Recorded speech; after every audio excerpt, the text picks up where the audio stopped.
Some movies are timeless. Their influence on our culture reverberates through generations. It's no different from classic video games. How many of us have been influenced by Mario growing up, even if it didn't inspire us to seek mushrooms and jump on people's heads? Let's take a look at a few parallels between some classic films and some amazing video games of the past few decades. Undertale, Pan's Labyrinth. Pan's Labyrinth is a dark fantasy tale that explores Ophelia's state of mind and her attempts to resurrect in the underworld. However, the film never resolves whether everything exists in Ophelia's head or not. In the end, Pan's Labyrinth is a tale of morality and how a young girl is defined by the choices she makes, even if these lead to grave consequences.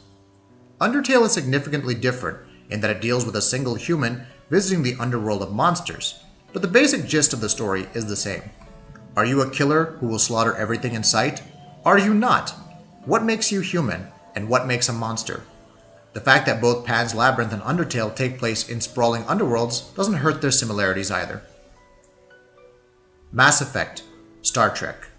The original motion picture for Star Trek, released in 1979, actually bears a lot in common with BioWare's Mass Effect. In fact, there's a particular plot development that isn't too different from Mass Effect 3's ending. However, the commonality between both properties is their basic theme. Star Trek has action, which is best seen in the new reboot trilogy from J.J. Abrams, but the focus was never on violence.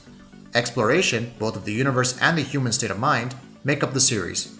Mass Effect may have had a central plot and purpose in stopping the Reapers, but it was always about its characters, where they come from, and the circumstances that can bring a galaxy together.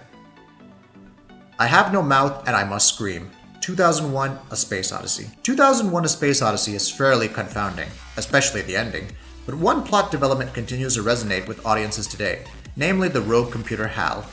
The circumstances through which HAL tries to jeopardize the mission in 2001: A Space Odyssey aren't quite as dastardly as AM in I Have No Mouth and I Must Scream.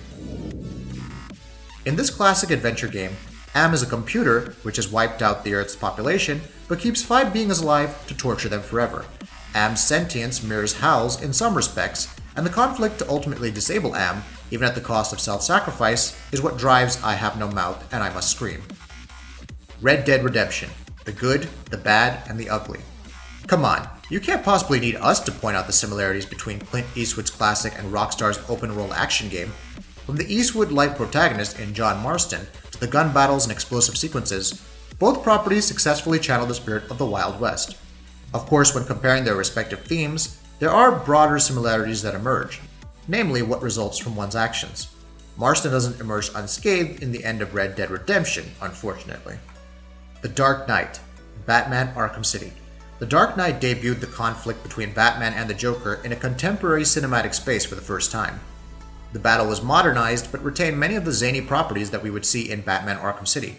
Wild goose chases, kidnappings, violence. Despite Arkham City's plot being a bit spotty at times, the conflict between the Dark Knight and the Killing Joke remained the same. Even when Arkham City concluded with the Joker's death, Arkham Knight proved that the Joker's influence on Batman would never die, just as the Joker's actions in the Dark Knight would influence the future of Gotham and Batman.